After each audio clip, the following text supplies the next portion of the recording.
At my husband's company dinner, his coworker laughed and said, "How does it feel to be a loser? Your husband earns and you just sit at home." Everyone laughed, including my husband except me. I smiled and asked the CEO, "How does it feel to know this loser owns 67% of your company?" The room went silent. His face turned pale. "How does it feel to be a loser?" Marcus Blackwood asked me, his voice carrying across the Marriott ballroom as he swirled his scotch. "Your husband earns millions while you just sit at home arranging flowers." The laughter that followed wasn't nervous or polite. It was genuine, cruel, and unanimous. Even my husband Richard raised his champagne glass in amused agreement. 22 years of marriage, and this was the moment I decided to destroy them all. But I'm getting ahead of myself. Let me start with this morning when I was still playing the role of the perfect corporate wife, not knowing that by tonight I'd reveal I owned 67% of their precious company. Before we dive deeper, if you've ever been dismissed or undervalued despite your contributions, please consider subscribing. It's free and helps share these important stories. Now let's see what happens next. The alarm never woke Richard anymore. 3 snoozes every morning, while I slipped out of bed at 5:30 a.m. to begin the elaborate ritual of maintaining his life. The kitchen was my first stop, where I performed the daily magic of creating his perfect breakfast. Egg whites folded precisely, no trace of yolk. Whole grain toast, golden brown but never burnt. Fresh orange juice, pulp-free because he claimed it affected his digestion. 22 years of this routine and I could do it blindfolded. "Karen, where's my Harvard tie?" Richard's voice boomed from upstairs at 6:45, right on schedule. He knew exactly where it was, 3rd drawer, left side, arranged by color, but asking me to fetch it reinforced something important to him. I was the retriever, the finder, the one who smoothed out life's minor inconveniences.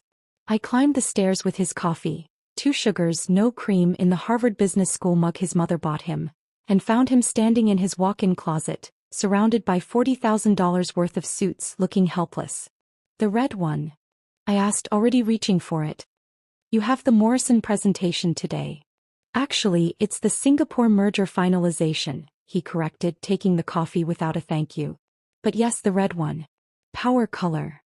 He said it like I hadn't been tracking his calendar for 2 decades, like I hadn't typed up his talking points last night while he watched golf.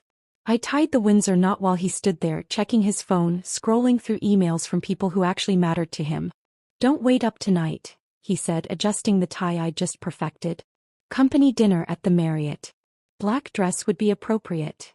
Appropriate.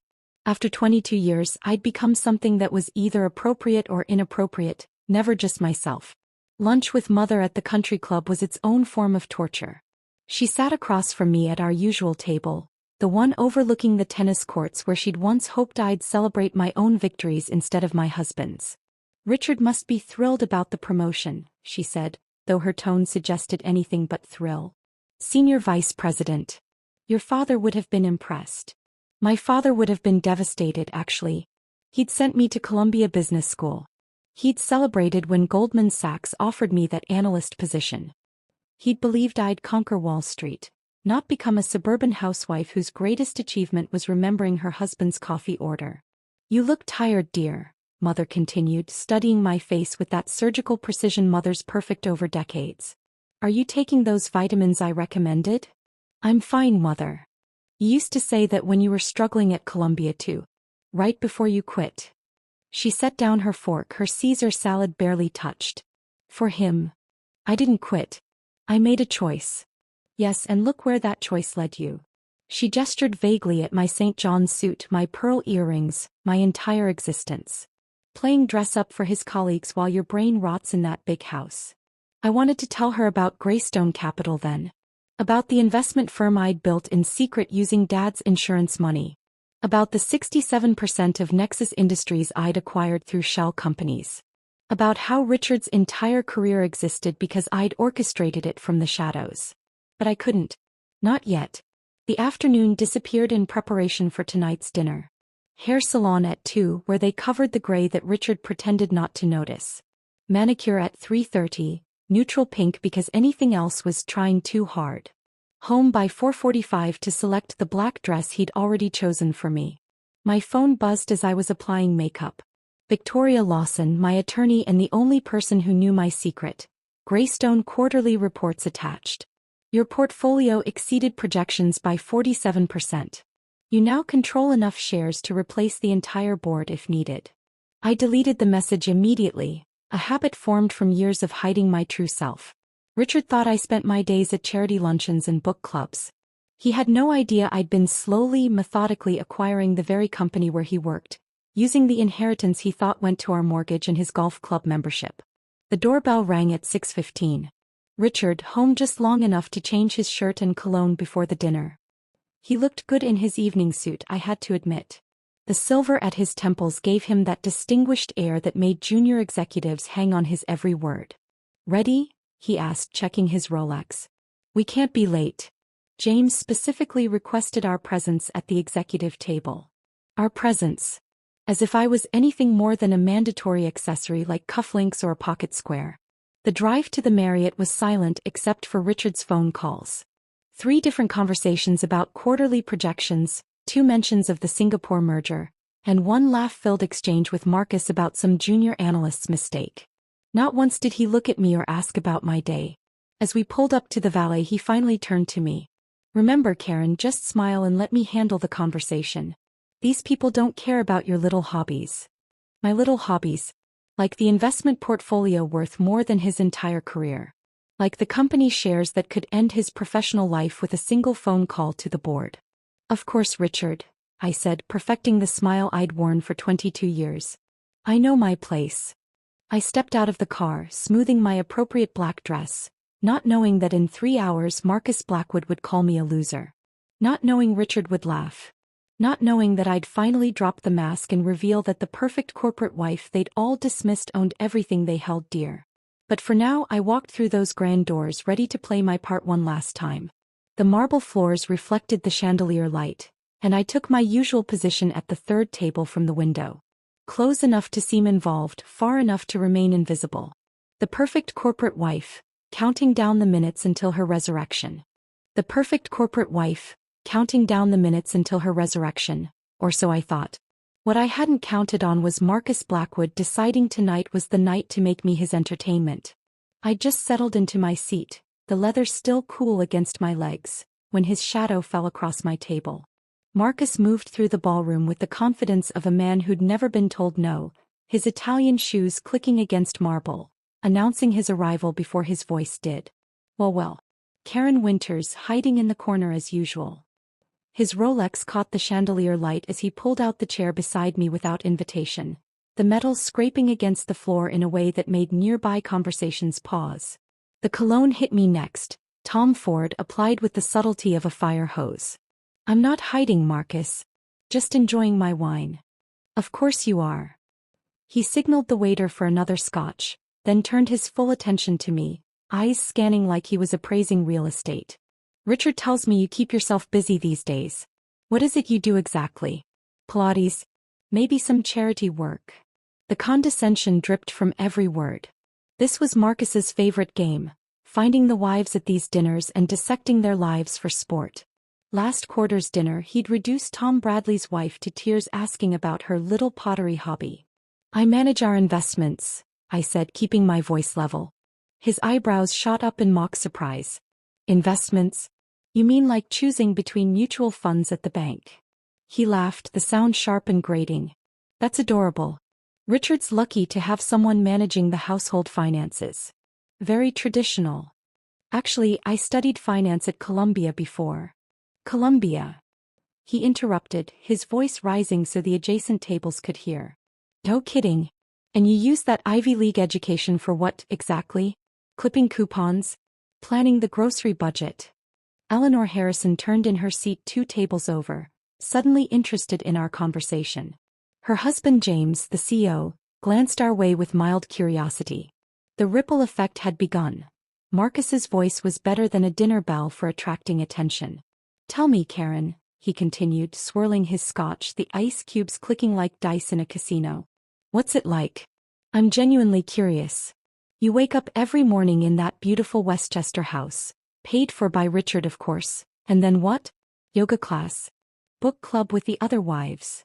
Marcus, I don't think. But he was already standing, his voice projecting across the ballroom like he was giving a presentation. "Ladies and gentlemen, I'm conducting important research here." The room's attention shifted toward us like flowers following the sun. Conversations died mid-sentence. Even the waiters slowed their movements, sensing drama.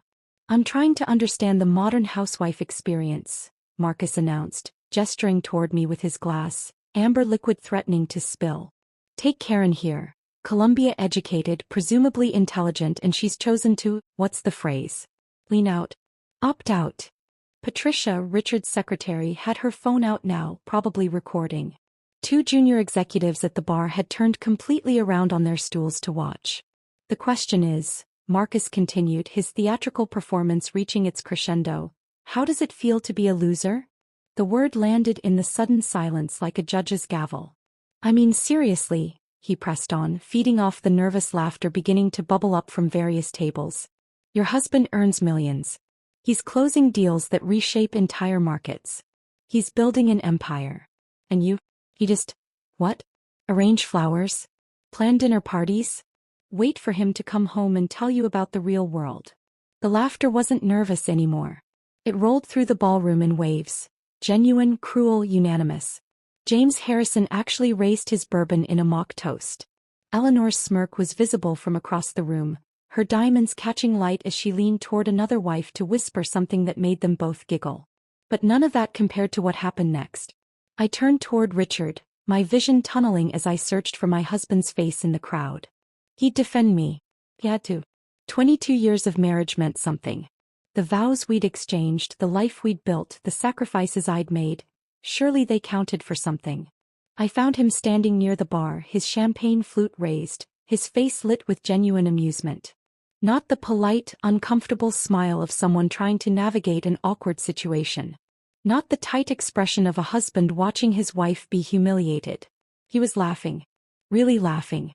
His shoulders shook with it. His eyes crinkled at the corners the way they did when he watched his favorite comedians on Netflix. He clinked glasses with another executive, both of them finding my humiliation genuinely entertaining. The room tilted. Or maybe I tilted. The chandelier light suddenly felt too bright, the laughter too loud, echoing off marble and crystal until it seemed to come from everywhere at once. The word loser bounced around the space, defining me, redefining me, erasing 22 years of existence and replacing it with a single devastating label. I thought about the two miscarriages Richard never knew about. The first happened while he was in Tokyo closing a deal. I'd bled alone in our bedroom, too afraid to call him and disrupt his meetings. The second occurred during his Singapore merger. I'd driven myself to the hospital, told the nurses my husband was traveling for business, held my own hand through the pain. I thought about the nights I'd spent alone in our king-sized bed while he entertained clients. The birthdays he'd missed. The anniversary dinners canceled for emergency board meetings. The slow disappearance of the woman I'd been at Columbia, dissolved into the role of Richard's supporting cast. Marcus was still talking, his voice distant now, like hearing someone through water. "Maybe we should start a reality show, Real Housewives of Failed Ambitions." More laughter. Richard's the loudest of all. My hands had been shaking, but they stopped. My heart had been racing, but it slowed. Something inside me, something I'd buried under years of appropriate dresses and neutral nail polish, suddenly cracked open. The wine glass was still in my hand. I set it down with deliberate precision, the base meeting the table with a soft click. My wedding ring, 3 carats, chosen by Richard's mother, caught the light as I released the stem. For 22 years I'd been afraid. Afraid of disrupting Richard's career. Afraid of embarrassing him. Afraid of being too much, too loud, too visible. But sitting there, surrounded by people who saw me as nothing more than a failed ambition, a cautionary tale, a loser, I realized something. I wasn't afraid anymore. The Greystone Capital documents were in my safe at home. 67% ownership of Nexus Industries, acquired quietly over 7 years through shell companies and private equity maneuvers. Richard's entire career, Marcus's job, James Harrison's CEO position. All of it existed at my discretion. They just didn't know it yet. But they were about to. I stood slowly, my movements deliberate and controlled, smoothing my black dress as I rose. The laughter was still echoing through the ballroom, bouncing off crystal and marble, but something in my posture made Marcus hesitate mid-chuckle. You're absolutely right, Marcus. My voice cut through the noise like a blade through silk. Clear. Dangerous. I am a loser. He grinned wider, thinking I was admitting defeat, raising his scotch in mock victory. Others leaned in, sensing fresh blood in the water. A loser who owns 67% of your company. The words hung in the air for a heartbeat, then two, then three. Marcus's glass stopped halfway to his lips. Someone coughed. A fork clattered against a plate. I turned to face James Harrison directly, the CEO who'd barely acknowledged my existence for 7 years. His bourbon was frozen in midair, his face shifting from amusement to confusion. James, how does it feel to know that the loser housewife you've been laughing at controls Nexus Industries through Greystone Capital? The silence that followed was absolute. I could hear the soft hum of the air conditioning, the distant clatter of dishes in the kitchen 3 rooms away, the whisper of Eleanor Harrison's silk dress as she shifted in her seat. Richard's champagne flute slipped from his hand. The crystal shattered against the marble floor with a sound like breaking bones, champagne spreading in a golden puddle that caught the light. Nobody moved to clean it. Nobody moved at all. That's not, James started, his voice cracking. He cleared his throat, tried again. Greystone Capital is a private equity firm out of Manhattan. We've never met the principals. No, I agreed, walking closer to his table, my heels clicking with each step. You haven't. You've met their representative. Every quarter for the past 7 years, you've sent your reports to a post office box in White Plains. You've deposited dividend checks into accounts managed by shell companies. You've accepted board decisions delivered through lawyers who've never revealed their client's identity. I stopped directly in front of him, close enough to see the sweat beading on his upper lip. 7 years ago, Nexus was 48 hours from bankruptcy. My voice carried across the silent ballroom, reaching every corner, every ear. Even the waiters had stopped moving, holding their trays like statues. Brennan Corp's hostile takeover was almost complete. Your stock had dropped 70%. 3 major clients had pulled their contracts. The board was meeting every 6 hours, trying to find a miracle. James's hands were shaking now, bourbon trembling in his glass. Then Greystone Capital appeared. A bailout offer that seemed too good to be true. $40 million in immediate capital. Restructuring of all debt. New credit lines. The only cost was majority ownership, 67% to be exact. I pulled my phone from my purse, opened an encrypted file and set it on James's table. The Greystone Capital letterhead was clearly visible, along with my signature as managing director. My money. My terms. My control. Patricia had her phone out, recording everything. 2 executives near the bar were frantically texting, probably their lawyers. Marcus still hadn't moved, hadn't blinked, his scotch suspended in space like he'd been frozen in amber. Every major decision for the past 7 years, I continued, my voice gaining strength with each word, every executive hire, every bonus package, every strategic pivot, they all required approval from Greystone. From me. I turned to look at Richard, who was standing in a puddle of champagne, his face the color of old paper. Including your promotion to senior vice president, Richard. The board wanted to go with outside talent. But Greystone insisted on promoting internally. I insisted. I thought you deserved the chance to prove yourself. His mouth opened, closed, opened again. No sound came out. The Singapore merger that made your career? Greystone provided the bridge financing. The Morrison account you're so proud of? I played golf with Morrison myself to seal that deal. You just presented the paperwork I'd already negotiated. Karen, how is this? Richard's voice was barely a whisper, his executive confidence shattered like the champagne flute at his feet. The Greystone deal saved my career. I was promoted because of that merger. I thought it was a Wall Street firm, a consortium of investors. It was one investor, I said. Your wife. The loser who sits at home arranging flowers. James Harrison was fumbling for his phone now, his fingers clumsy with panic. This has to be verified. Legal needs to. Call them, I said calmly. Call your head counsel. Ask him about the emergency board meeting Tuesday. He received the notice an hour ago. James's face went from red to white as someone answered his call. He turned away, whispering urgently, but we could all hear the response through the phone speaker. Yes, sir. Greystone Capital. They've called an emergency meeting. They have the votes to replace the entire board if they want. Marcus finally found his voice, though it came out strangled. This is impossible. You're just a housewife. You don't even work. I work, I said, turning to face him. I've been working every day for 7 years. Building positions. Acquiring shares through secondary markets. Managing a portfolio worth $800 million. I just did it from my home office while you thought I was at book club. Eleanor Harrison spoke for the first time, her voice shrill with panic. James, what does this mean? The house in the Hamptons, the yacht. It means, I said, picking up my purse with deliberate calm, that the free ride is over. I looked around the room at the faces that had been laughing at me minutes ago. They weren't laughing now. They looked like passengers who'd just realized their captain had abandoned ship. Enjoy the rest of your dinner, I said, adjusting my purse strap. Monday morning, there will be a full forensic audit of executive spending. Every corporate card transaction. Every expense report. Every client entertainment receipt. I started walking toward the exit, my heels marking each step like a countdown. Tuesday, emergency board meeting. We'll be discussing new leadership.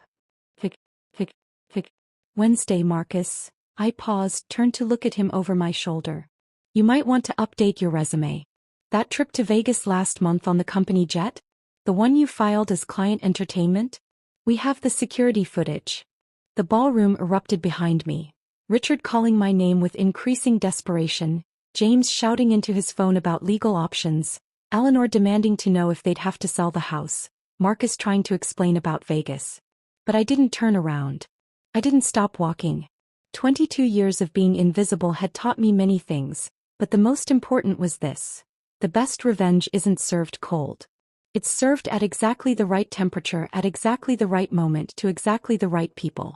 The valet brought my car, the Tesla Richard didn't know I owned, and I drove away from the Marriott, leaving my old life in pieces on the marble floor. Behind me, in that ballroom, the kingdom built on my money was already beginning to crumble. The Tesla's autopilot guided me home through empty streets while my phone blazed with notifications. 17 missed calls from Richard, 3 from James Harrison, and 1 from a number I didn't recognize that was probably Marcus. I turned the phone to silent and watched the city lights blur past, feeling something I hadn't experienced in decades. Control. The house was dark when I pulled into the garage at 11:47 p.m. No lights except for the thin yellow line under Richard's study door.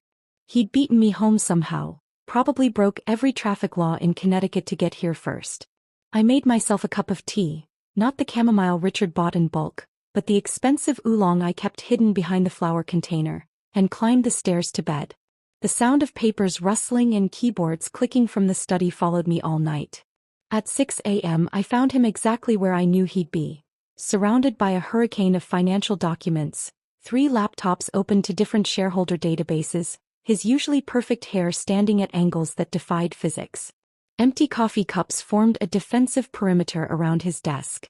His Brooks Brothers shirt was untucked, unbuttoned, and had what looked like mustard stains from a gas station sandwich. We need to talk. His voice was hoarse, probably from making desperate phone calls all night. I poured myself coffee from my private stash, Blue Mountain from Jamaica, $70 a pound, and sat in the leather chair across from him. The chair where I'd sat hundreds of times while he explained why he'd miss another anniversary, another birthday, another life moment. Is it true? All of it. I took a long sip, savoring the rich flavor I'd denied myself whenever he was around. Every word. His hands shook as he pushed a document across the desk. A printout from the SEC database showing Greystone Capital's controlling stake in Nexus Industries. Why didn't you tell me? Karen, we could have been a power couple. We could have run the company together. Think of what we could have accomplished if I'd known. The laugh escaped before I could stop it, sharp and bitter as black coffee. Together? Richard, you told your golf buddies I dabble in investments like it was a cute hobby. You introduced me at last year's Christmas party as someone who used to have career ambitions before she found her true calling as a wife. He flinched but pressed on, his desperation overriding his shame. That was just talk. You know how those guys are. I had to maintain an image. An image of what? A successful man with a decorative wife? A breadwinner with a dependent? Tell me, Richard, in this fantasy where we run Nexus together, would I still be making your breakfast every morning at 5:30? The doorbell rang at exactly 9 a.m., saving him from answering. Victoria Lawson stood on my doorstep with 3 associates, all carrying bankers' boxes and looking like a legal SWAT team. Good morning, Karen. Ready to change some lives? I led them to my home office. The room Richard thought contained my scrapbooking supplies. His jaw dropped as Victoria's team transformed it into a war room, covering every surface with documents, laptops, and evidence boxes. The forensic audit is complete, Victoria announced, spreading reports across my desk like tarot cards revealing corporate futures. It's worse than we thought. She pulled up security footage on her laptop. Marcus boarding the company jet with 2 women who were definitely not clients. Timestamp showing a Wednesday afternoon when he was supposedly in budget meetings. 17 trips to Vegas in the past year, all expensed as client entertainment. Total damage, $450,000. The next file showed James Harrison's brother-in-law's consulting firm. $3 million in contracts for services that were never rendered. The company doesn't even have an office. It's registered to a residential address in Jersey. More documents. More corruption. 7 years of executives treating Nexus like their personal piggy bank while I remained silent in the shadows. We can destroy them all, Victoria said, her eyes gleaming with legal bloodlust. The question is, how much damage do you want to inflict? I thought about 22 years of being introduced as Richard's better half. As if I wasn't a whole person. 22 years of having my opinions dismissed, my intelligence undermined, my existence reduced to an accessory. All of it. I want them to feel what it's like to lose everything they thought defined them. Richard was hovering in the doorway, his face gray as old newspaper. Victoria noticed him and smiled with shark-like precision. Mr. Winters. I'd suggest you retain separate counsel. This is going to get complicated. My phone rang just as Victoria was explaining the legal intricacies of corporate takedowns. The screen showed Melissa's face. The photo from her high school graduation where she looked so much like me at that age, before I disappeared into Richard's shadow. Mom? Dad just called me crying. Actually crying. He says you've destroyed his career? What's happening? I stepped onto the balcony, away from Richard's desperate eyes. Your father and his colleagues humiliated me at a company dinner. They called me a loser for being a housewife. They laughed at me, Melissa. Your father laughed along. Silence stretched between California and Connecticut. So I told them the truth. That I own the company. That I've owned it all along. Wait, what? You own Dad's company? I explained about Greystone Capital, about saving Nexus from bankruptcy, about hiding my power for 7 years while being treated like furniture. Another long pause. Then, you mean you've been running things all along? While Dad took credit for being some business genius. Yes. Holy, Mom, that's the most badass thing I've ever heard. It's about time you stopped letting him treat you like staff. Remember when he made you skip my recital for his client dinner? When he forgot your birthday 3 years in a row?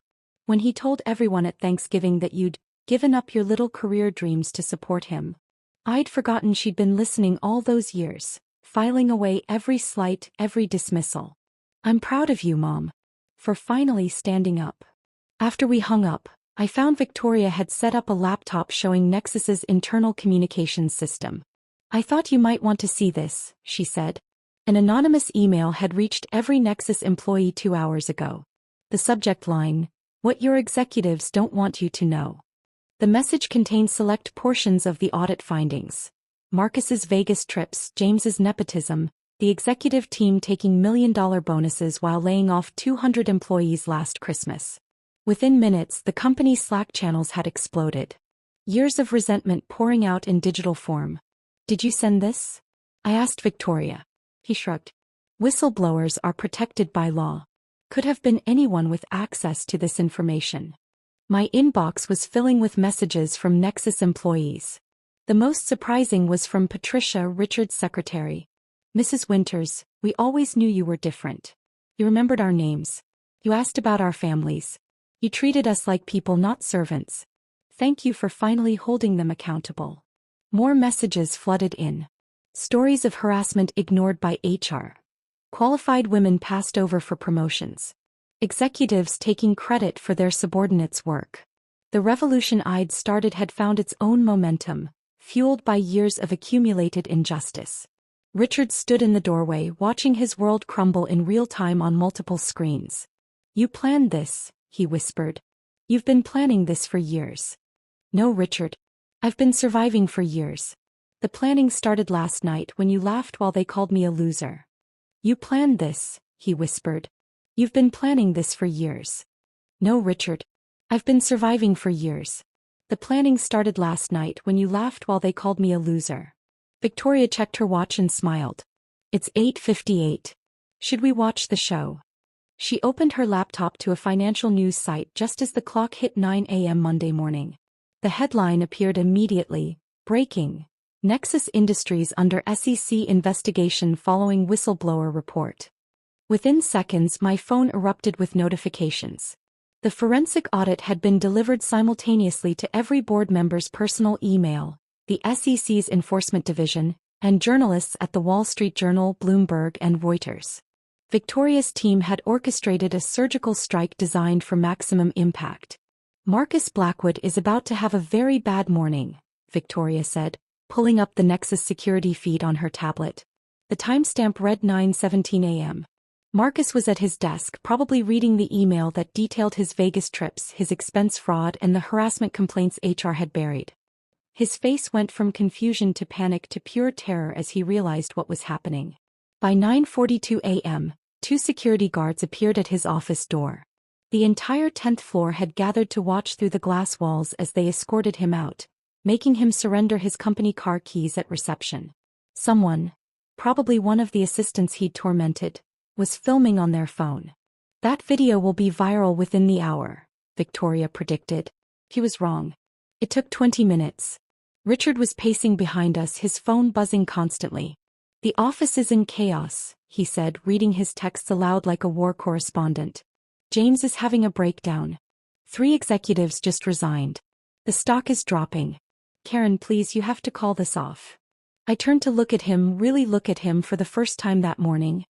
His eyes were bloodshot, his shirt wrinkled, his hands trembling. This was Richard without his armor of success. "Call it off? Did you call off the laughter when they mocked me? Did you call off the 22 years of introducing me as your better half, like I was an appendage instead of a person? That's different." "You're right. It is different. Because this is just business, Richard." That was personal. Tuesday morning arrived gray and drizzling, perfect weather for a corporate funeral. I dressed carefully in the red Chanel suit I'd bought years ago but never worn. Richard had called it too aggressive for a woman. Today, aggressive was exactly what I wanted. Victoria and I arrived at Nexus headquarters at 9:45 a.m., 15 minutes before the emergency board meeting. The building felt different. Quieter, tenser, like everyone was holding their breath. "Mrs. Winters?" The security guard at the desk looked confused. "I don't have you on the visitor list." "I'm not a visitor," I said, handing him my Greystone Capital business card. "I own the building." The elevator ride to the 40th floor felt like ascending to a throne. Victoria carried a briefcase full of evidence that would end careers, while I carried 22 years of suppressed rage refined into cold purpose. The boardroom door was solid mahogany, designed to intimidate. I pushed it open without knocking. 12 board members sat around the table like defendants awaiting sentencing. James Harrison was at the head, or what used to be the head before I arrived. His face was haggard, aged 10 years overnight. I walked directly to his chair and stood beside it, waiting. "That's the chairman's seat," he said weakly. "Yes, it is." The silence stretched until he stood, gathering his papers with shaking hands, and moved to a side chair. I sat down in what had always been my rightful place. "Greystone Capital is no longer a silent partner," I announced, my voice filling the room. "As majority shareholder, I'm exercising my right to direct oversight of this company." James tried to rally. "You can't just..." I slid a folder across the table. The thud echoed in the silence. "Embezzlement. Fraud. Breach of fiduciary duty. Your brother-in-law's fake consulting firm. The condo in Miami you bought with company funds." Should I continue? His face crumbled like old parchment. "Effective immediately, your resignation is accepted. Your golden parachute is revoked. Your stock options are void. Security is waiting outside. 30 years, he whispered. I built this company for 30 years. No, James. You inherited a company I saved from bankruptcy and spent 7 years looting it. There's a difference. Security entered, 2 guards who'd probably made minimum wage while James collected million-dollar bonuses. The poetry of it wasn't lost on anyone as they escorted him out. Now, I continued, turning to the remaining board members, let's discuss new leadership. We should conduct a search, one ventured. Hire a firm, evaluate candidates. No need. Dr. Amelia Foster will serve as CEO, effective immediately. The room erupted in protests. She's just an operations manager. We need someone with CEO experience. The shareholders will revolt. I am the shareholders, I reminded them. And Dr. Foster has been essentially running this company for 5 years while you gentlemen played golf. The door opened and Amelia entered. She wore a simple navy suit but carried herself like she owned the world. Which, in a way, she was about to. Behind her, 2 assistants wheeled in presentation boards. Gentlemen, she began, her voice steady and confident, and Mrs. Winters. This restructuring plan will save Nexus $50 million annually while protecting every single non-executive job. She walked them through her vision, cutting executive perks, not workers. Investing in innovation, not yacht club memberships. Promoting based on merit, not connections. This is what competence looks like, I said when she finished. You've just forgotten because you've been promoting based on golf handicaps instead of ability. That evening I found Richard in our kitchen staring at his phone like it held his death warrant. In a way it did.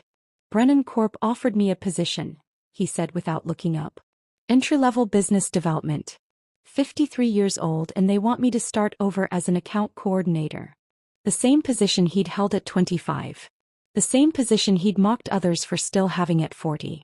They know I'm toxic now. Everyone knows my own wife didn't trust me enough to tell me the truth. They think I'm either an idiot who didn't know his wife owned his company, or a fraud who knew and lied about it. The irony was perfect, served at exactly the right temperature. How does it feel? I asked, pouring myself a glass of wine. The good stuff no longer hidden, to have your entire professional worth reduced to your relationship with your spouse. To be defined not by your achievements but by who you married. He looked up at me then, and for the first time in 22 years, I saw understanding in his eyes. He looked up at me then, and for the first time in 22 years, I saw understanding in his eyes. But understanding and redemption are different currencies, and his account was overdrawn. The doorbell rang at 7 a.m. Wednesday morning, sharp and insistent. Richard was still in bed, he'd been sleeping in the guest room since Monday, and I was sitting in my office, reviewing Amelia's transition plans for Nexus. Mother stood on my doorstep, her silver hair perfectly coiffed despite the early hour, wearing the pearls father gave her for their 30th anniversary. She never visited without calling first. Never.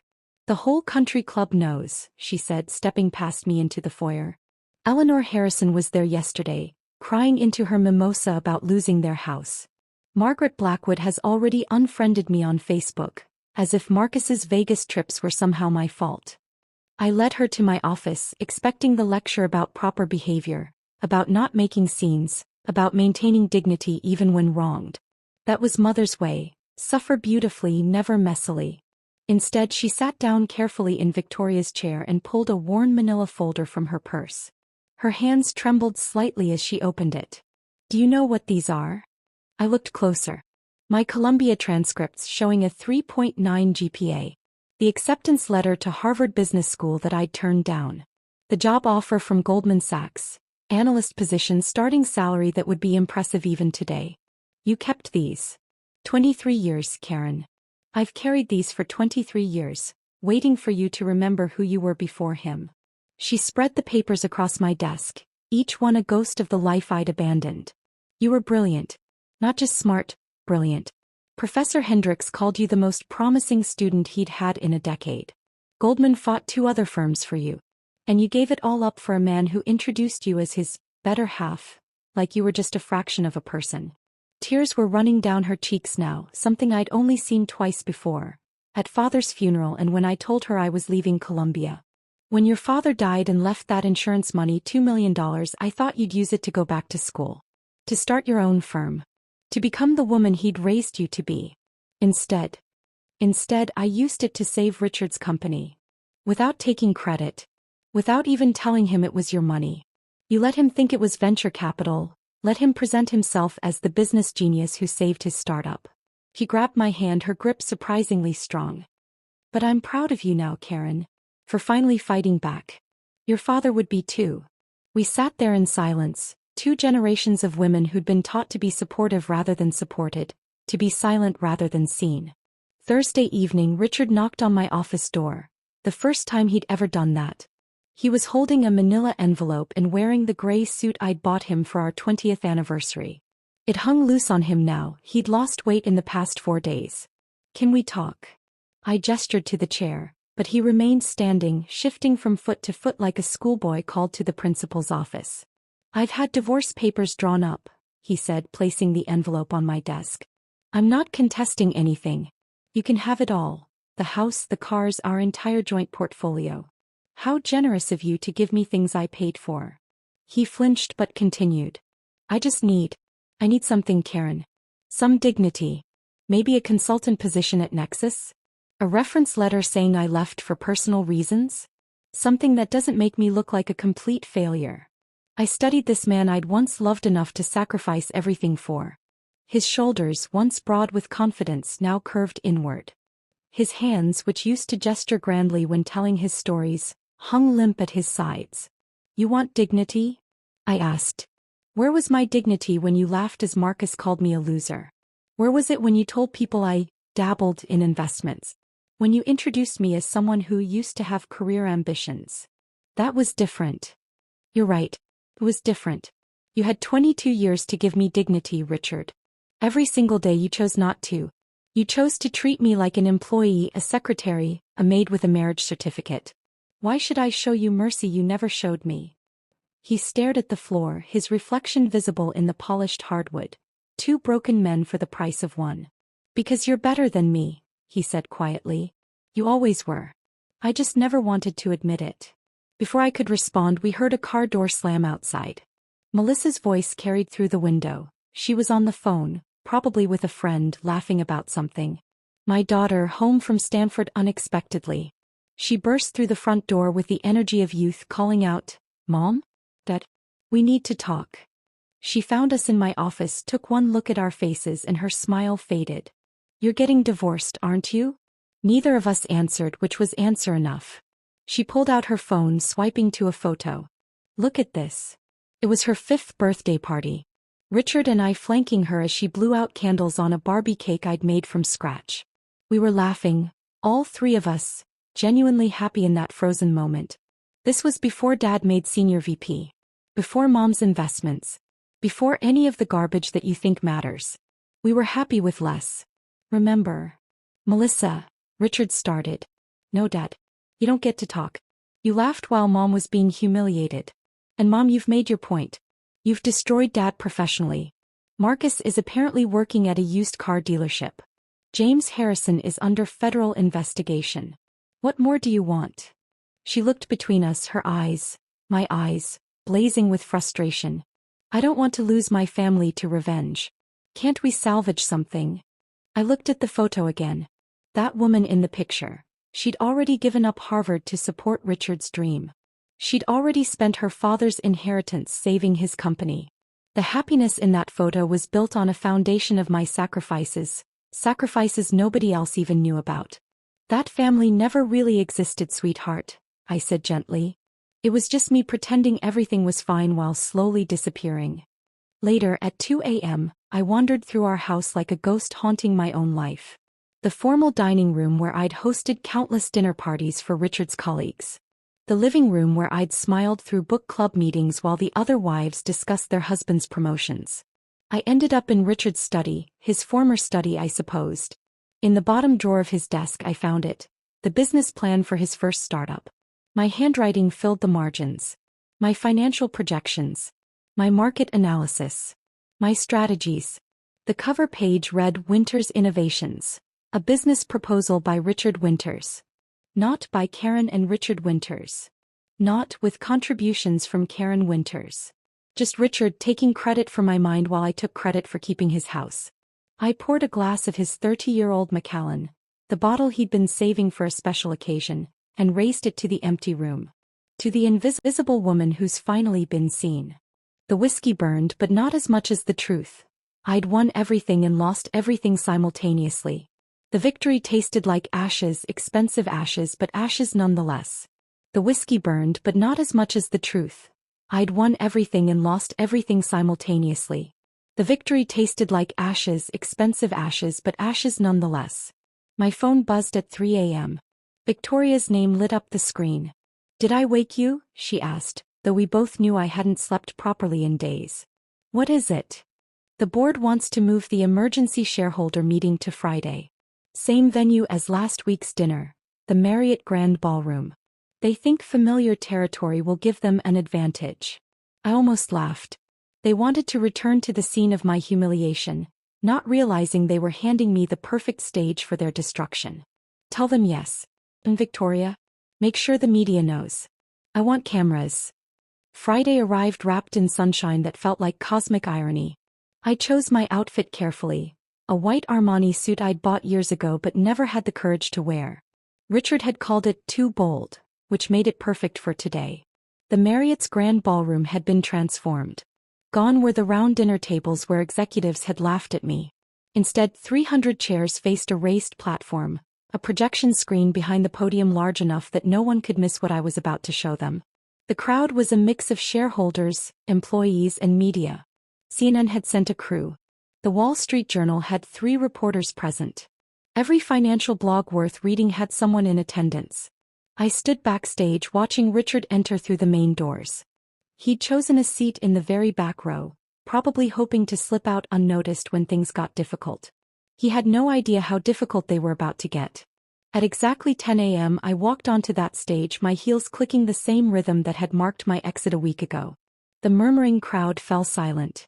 "Ladies and gentlemen," I began, my voice carrying to every corner of the room. "My name is Karen Winters, and through Greystone Capital, I am the majority shareholder of Nexus Industries."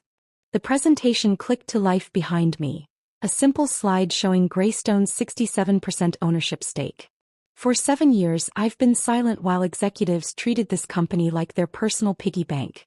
Silent while they destroyed the culture. Silent while they built a boys' club on the foundation of my investment. Marcus's Vegas trips appeared on screen. Receipts, photos, security footage. Marcus Blackwood, who last week called me a loser housewife, spent $450,000 of company money on personal entertainment. James's fraudulent contracts filled the screen. James Harrison funneled $3 million to his brother-in-law's fake consulting firm. Executive bonuses versus employee layoffs. A graph that looked like a crime scene. While laying off 200 workers last Christmas, executives gave themselves 7-figure bonuses. A murmur rippled through the crowd. Employees in the audience were recording on their phones. Good. I wanted this viral by noon. Effective immediately, I continued, Nexus Industries will be restructured from the ground up. New leadership. New culture. New values. A hand shot up in the press section. Wall Street Journal by the lanyard. "Mrs. Winters, what about your husband's role in this scandal?" I found Richard in the back row. Our eyes met across 300 people, 22 years of marriage compressed into a single moment. "Richard Winters has submitted his resignation," I said, never breaking eye contact with him. "An investigation found he knowingly benefited from executive corruption while claiming ignorance." Richard started to stand to leave, but I wasn't finished. "Mr. Winters will receive no severance package. No references. No golden parachute. The man who built his career on his wife's money, his wife's connections, and his wife's strategies, while calling her a trophy, is no longer associated with Nexus Industries in any capacity." He stood frozen as phones swiveled toward him, everyone suddenly recognizing the former senior VP slinking toward the exit. "The business community should know exactly what kind of man they're dealing with," I added. "Someone who laughs when his wife is called a loser, then discovers she owns his entire world." Richard finally made it to the door, but not before 50 phones captured his retreat. The video would be viral within minutes. The executive who didn't know his wife owned his company. But today isn't about destruction, I continued, turning back to the audience. It's about construction. Nexus will donate $10 million to establish the Phoenix Foundation. The screen behind me shifted to show the foundation's mission statement. This foundation will provide scholarships and mentorship for women whose careers were derailed. Women who were told they were just housewives while holding their families together. Female executives passed over for promotion because they didn't golf with the boys. Every brilliant mind dismissed because it came in a dress. This is for you. The applause started slowly, led by the female employees, but it grew until the entire room was clapping. I noticed Eleanor Harrison in the third row, tears streaming down her carefully made-up face. She'd been James's wife for 35 years, invisible at every company function, introduced as James's better half, just like I'd been Richard's. After the meeting, Eleanor approached me, her voice barely a whisper. I have a degree from Yale, she said. I was going to be a doctor. But James needed support for his career and I disappeared. You don't have to be invisible anymore, I told her. None of us do. The afternoon brought one final piece of business. Security footage of Marcus's Vegas adventures had mysteriously appeared on every major news outlet's desk. TMZ had it online within an hour. But the real destruction came from the email trail Victoria had uncovered. Marcus planning to sabotage female colleagues, including detailed strategies to undermine Amelia Foster's projects. By 6 p.m. his LinkedIn profile was a disaster zone. Women he'd harassed over the years found courage in numbers, sharing their stories in the comments. Former colleagues detailed his bullying. One brave intern posted screenshots of inappropriate messages he'd sent her. At midnight, my phone buzzed with a text from an unknown number. I knew it was Marcus. You've destroyed my life. I typed back carefully. No, Marcus. I've revealed it. There's a difference. I set down my phone and walked to the window overlooking the city. Somewhere out there, Richard was learning to be nobody special. Marcus was discovering what it meant to be truly seen. James was probably consulting with lawyers who couldn't help him. And I was finally, after 22 years, visible. The white suit hung in my closet, still pristine despite the day's battles. Tomorrow I'd wear something else, be someone else. Not Richard's wife, not even Greystone Capital's owner. Just Karen Winters, whoever that turned out to be. The city lights twinkled below like earthbound stars, each one representing someone's dream, someone's struggle, someone's triumph. Tonight, for the first time in decades, one of those lights was mine. The city lights twinkled below like earthbound stars, each one representing someone's dream, someone's struggle, someone's triumph. Tonight, for the first time in decades, one of those lights was mine. 6 months passed in a blur of corporate restructuring and personal reconstruction. October arrived with its familiar chill, and I found myself standing in the transformed headquarters of Nexus Industries, barely recognizing the place where Richard had spent more time than he'd ever spent at home. Amelia met me at reception, her CEO confidence radiating from every gesture. 40% profit increase, she said without preamble, leading me through halls that hummed with different energy. And we did it while implementing 6 months of paid family leave. The executive floor had been gutted and rebuilt. Gone were the dark wood panels and portraits of white-haired men in suits. The walls now showcased the company's actual builders. The engineer from Mumbai who revolutionized their supply chain.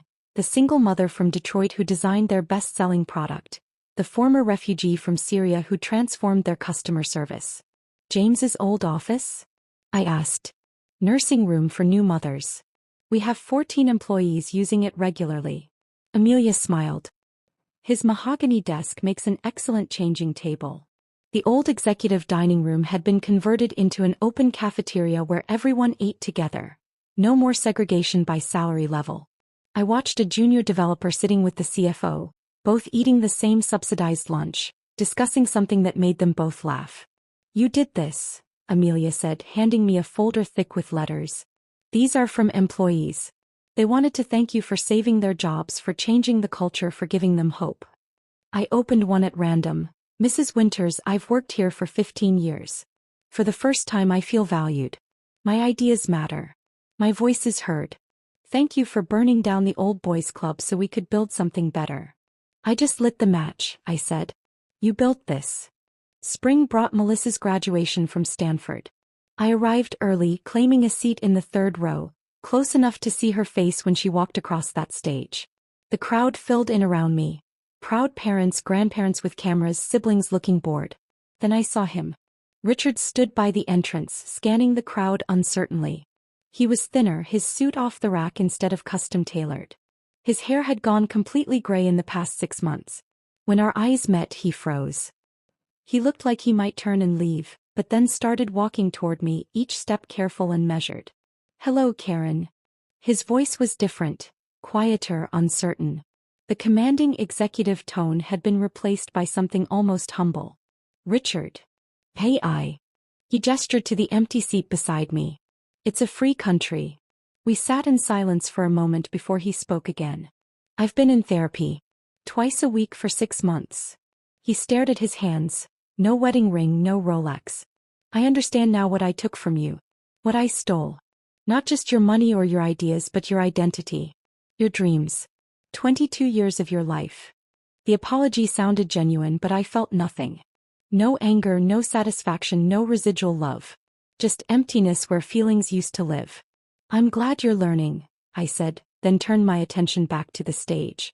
After the ceremony, Melissa found us standing awkwardly apart. "Dad's working at a startup in Palo Alto," she told me later after Richard had shuffled away. "Junior consultant. Makes about what a recent college grad would. He lives in a studio apartment near the train station, takes public transit to work. His co-workers don't know his history and he's terrified they'll find out." The man who'd laughed while I was called a loser now knew exactly how it felt to be one. July brought the Phoenix Foundation's first gala. The ballroom at the Ritz. Not the Marriott, never again the Marriott. Filled with 25 women whose lives had been transformed. Sarah Chin took the podium first, her hands steady despite the crowd. "I was a surgeon at 30. By 35 I was changing diapers and being introduced as just a mom. The Phoenix Foundation gave me the money and confidence to return to medicine. Next month I start my residency at Mount Sinai." Maria Gonzalez spoke next. "I had an idea for a medical device that could help premature babies. For 10 years I sketched designs between soccer practices and PTA meetings. The foundation's grant let me patent it. We go to market next quarter." Story after story of resurrection. Women who'd been buried under other people's ambitions, finally digging their way back to the surface. "You gave us permission to exist again," Sarah told me afterward. "To be more than someone's wife or mother. To remember we had dreams before we had families." Their success was my real revenge. Not destroying Richard but building something from the ashes of my own sacrificed dreams. August found me alone in my Westchester mansion at 2 a.m., unable to sleep. The house felt too big, too empty, too quiet. Richard had taken nothing in the divorce, signed everything over without argument. Melissa was starting her own journey at a tech firm in Seattle. I walked through rooms that echoed with absence. The formal dining room where we'd hosted countless dinner parties. All Richard's colleagues, never my friends. The living room where I'd smiled through book clubs with wives who now crossed the street to avoid me. The women from the country club had made their position clear. I was dangerous, a cautionary tale whispered over champagne. Remember Richard Winter's wife? She owned everything all along. Destroyed him completely. They say Marcus Blackwood delivers pizzas now. I poured myself wine. The 2015 Chateau Margaux I'd been saving for a special occasion that never came, and stood at the window overlooking my garden. The roses needed pruning. The fountain Richard had installed for our 20th anniversary gurgled softly in the darkness. I was 62 years old, wealthy beyond imagination, powerful beyond measure, and utterly alone. The friends who'd filled this house had been Richard's friends. The social life I'd maintained had been built around his career. Without him, without the role of corporate wife, I was untethered, floating in space I'd claimed but didn't know how to inhabit. My phone sat silent on the counter. No one called anymore except Victoria about legal matters and Melissa to check if I was eating. The women I'd lunched with for 2 decades now feared me. The executives who'd laughed at me now avoided me. I'd won every battle but lost the war for human connection. Still, as dawn broke over Westchester, painting my empty mansion in shades of gold and possibility, I thought about that night at the Marriott. Marcus calling me a loser. Richard's laughter mixing with champagne bubbles and chandelier light. The moment I decided to stop being invisible. The price of visibility was isolation. The cost of revenge was loneliness. But as I raised my glass to the sunrise, toasting another day of freedom, I knew the truth. I'd do it all again. Because being feared and alone was still better than being loved and invisible. If this story of corporate revenge had you on the edge of your seat, hit that like button right now. My favorite part was when Karen revealed she owned 67% of the company while they were still laughing at her. What was your favorite moment? Drop it in the comments below. Don't miss more thrilling stories like this. Subscribe and hit that notification bell so you never miss an upload.